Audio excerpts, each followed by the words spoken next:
What's up, everyone? Welcome to Power Play with CJ. Today, I want to focus in on two issues related to the Olympics, not necessarily hockey, but I figured I'd bring them up because they are culturally relevant and what have you. The first one is yesterday, Vladimir Putin, the staunch anti-gay leader of Russia, said, gay people can come to the Olympics, but they have to leave the children alone.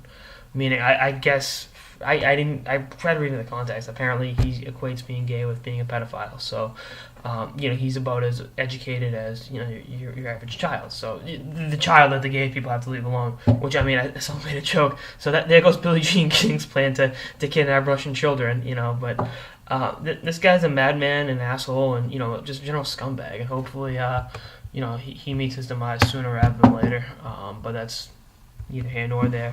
And I hope the policies aren't hurting.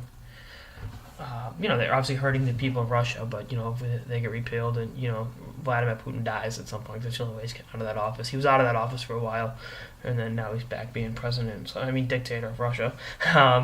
But in the other issue, no, I'm not saying it's more important, but I think it's more pressing to athletes. The security concerns. There has been Chechnian terrorist attacks all over that area in the last couple months. Chechenian fundamentalists bombed the Boston Marathon.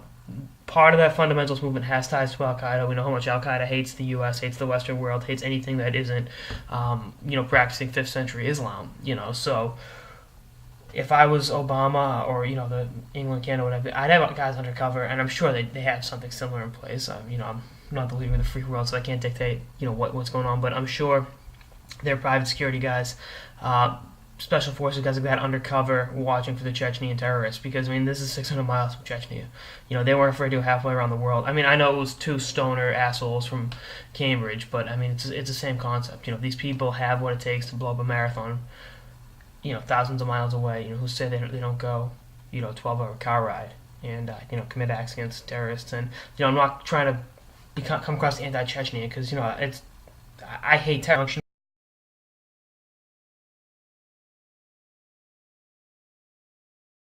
With the Russian security forces to keep our athletes safe because the Boston Marathon bombing could have been a lot worse than it was, and these people have what it takes to do that. They aren't afraid to go out there and blow up an arena full of 30,000 people. It's just that simple. So hopefully there is enough in place both on the outside of the the Olympic Village and inside watching for people that infiltrate because this is a real pressing concern. This is I don't trust the Russians, but I know they're anti-Chechenian, so that's a good thing. And like I said, I'm not saying the Russians are saints in the war against Chechnya, not by any means.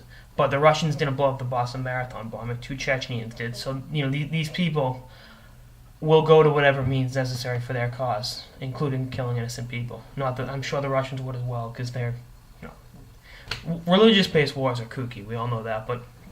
Hopefully there are steps in place to keep our athletes and, all the people in the Olympic Village safe because this is a legitimate pressing concern and, I just hope nothing happens and, knock on wood, nothing will happen. But, this is something to keep an eye on and I'm sure there's sweeps going on at that area of Chechnya right now by the Russian army because there's one thing they are good at. It's, hunting down fundamentalists, which our country is pretty damn good at.